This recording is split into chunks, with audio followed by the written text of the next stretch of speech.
Будьте благословенны, дорогие друзья. Мы продолжаем наше общение на этой неделе. Это последний день с Киричуком Константином.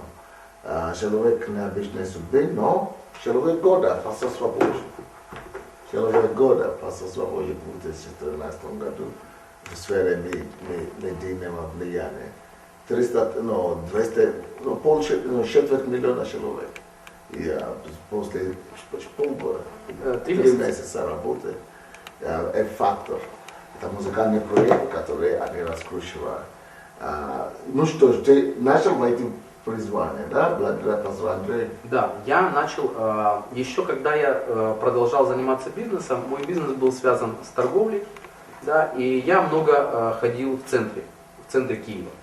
У меня были точки возле Верховной Рады, возле кабинета министров, возле администрации президента, и я много там ходил, почти каждый день.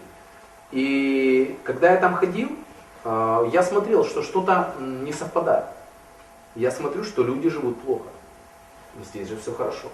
Я смотрел, что у меня во дворе плохо. Здесь же все красиво, ухожено, убрано. Я понимал, что какое-то есть несоответствие. Я понимал, что слово «министр» на самом деле обозначает «служитель», от слова «министри», да, служение. То есть каждый министр – это слуга для своего народа в определенной сфере. Министр образования, слуга в образовании. Министр ЖКХ, слуга для меня, для вас, для всех. Он слуга для нас в этом направлении. Он специально для этого поставлен. Мы за это платим налоги. И я понял, что что-то не так. Я понял, что надо что-то менять. Но я ходил и не знал, что менять. Единственное, что я мог молиться. Я ходил мимо и молился: Господь, приведи их к покаянию, пусть они все покаятся, пусть спасутся.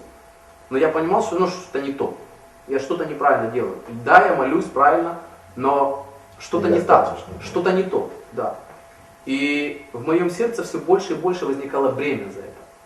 Пока я там ходил, пока я видел все эти митинги, демонстрации, там, все там очень много, да, негатива, люди, там, у кого-то забрали квартиру, кто-то требует, кто-то президента хочет, кто-то там, то есть постоянно вот это вот. И я начал понимать, что я своими молитвами как бабушка на лавочке, которая говорит, что власть плохая. Это ничего не меняет. Конечно, это поменяло мое сердце, да. Эти молитвы изменили не тех, за кого я молился. Эти молитвы изменили мое сердце, мое отношение.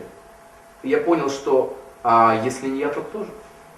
Я понял, что если у меня за это болит сердце, значит мне нужно что-то с этим делать.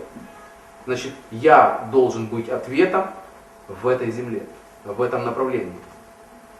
И как раз в это время субботники, да, вот эти вот, которые я проводил, там мы убирали озера, там озеро Радужное, там залив, Княжий Затон и так далее, да, мы убирали парки, вот, и это первое, что я делал. Потом я начал заниматься объединениями совладельцев многоквартирных домами, да, жилищно-коммунальной сферой.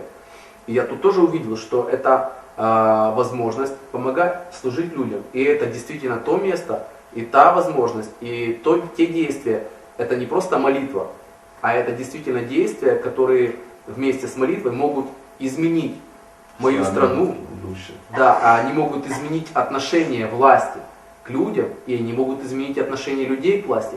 Но самое главное, они могут изменить самих людей, потому что власть это те же самые люди. Власть это тот же самый сантехник, который сегодня берет 5 рублей взятку. Просто это более высокий уровень. Мы достойны своей власти. Украина достойна, я достоин своего президента. Он точно отображение среза украинского общества. И парламент, и кабинет министров – это все отображение зеркальное нашего общества, собранное в 450 депутатов, да, или в 20 министров. Вот. И еще сегодня, на сегодняшний момент на что я еще ориентируюсь? Я занимаюсь объединениями совладельцев многоквартирных домов, и я увидел, что это мини-модель государства. Дом – это государство. В нем есть председатель, как президент, и правление, как кабинет министров. И большинство, которое управляет домом. Если мы, как жители дома, научимся договариваться с большинством, контролировать правление и голову правления, да, председателя, научимся жить хорошо в своем доме, в маленьком, это мини-модель Украины. Если в каждом доме люди научатся сосуществовать вместе и договариваться, и приходить к результатам, тогда вся наша страна будет построена и будет реализована, и будет правильно перераспределяться финансы, будет правильно перераспределяться возможности, ресурсы и так далее.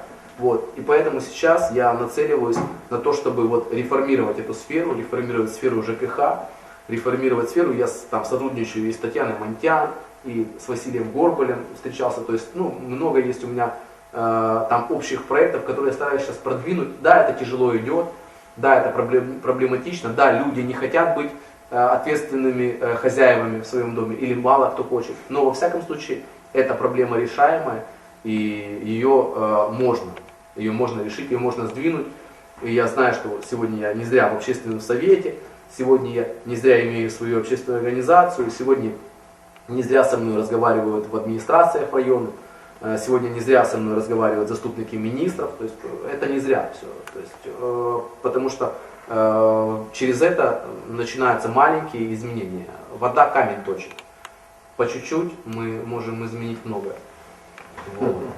Ну, а относительно, конечно, проекта, как он начался, вот тот, за который я получил, и вот это вот человек царства, которым меня наградили на годовщине, на 19-й, мы тоже думали о людях. Мы тоже думали о том, что есть очень много нереализованных талантов. Мы тоже думали о том, что есть люди, которые пробовали, участвовали, у которых нет денег участвовать, но они просто хотят петь.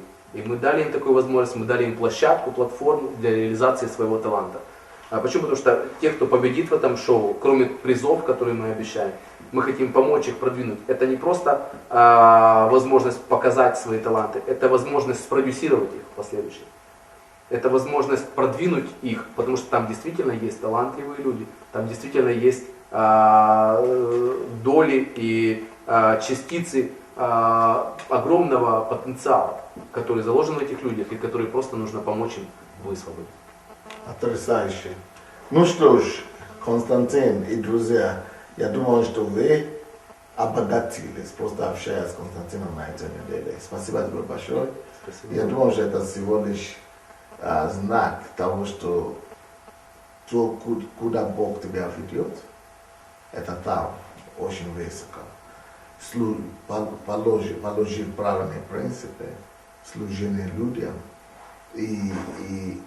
но не ради материальных вещей, а ради блага людям и Царства Божия, что нет предела твоему росту. Поздравляю. Спасибо. Спасибо.